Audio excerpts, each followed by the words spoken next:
जय श्री केदार दोस्तों। तो आज हमारे बीच क्या नाम बोला, यशवंत चौधरी आए हैं जो कि 4 धाम पैदल यात्रा करने वाले हैं। और इनकी जो यात्रा है ये खास इसलिए है कि इन्होंने गौ माता को राष्ट्रमाता का दर्जा दिलाना है। और आज ये मेरे रेस्टोरेंट में पहुंचे हैं, टीके फैमिली रेस्टोरेंट में। तो थोड़ा इनको पूछेंगे कैसी आपकी यात्रा, कैसा लगा आपको यहाँ पे यशवंत जी? मुझे काफ़ी सारा अच्छा लगा। भैया की दुकान पर आते ही मुझे सेवा की पूछने लगे और साथ देता हूँ। जगन्नाथ बाबा इनको बनाए रखें, इनको खुश रखें। ये फैमिली रेस्टोरेंट बहुत ही काफ़ी अच्छे हैं। भैया इन्होंने मैं बुलाया जैसे ही चलते हुए। तो मैं 4 धाम पैदल यात्रा कर रहा हूँ गौ माता को राष्ट्रमाता का दर्जा दिलाने के लिए। मेरा नाम है यशवंत चौधरी। मैं हूँ 17 साल का, उम्र मेरी 17 साल है।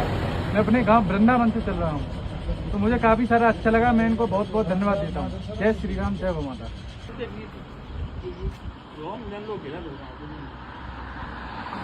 तो वीडियो खराब हो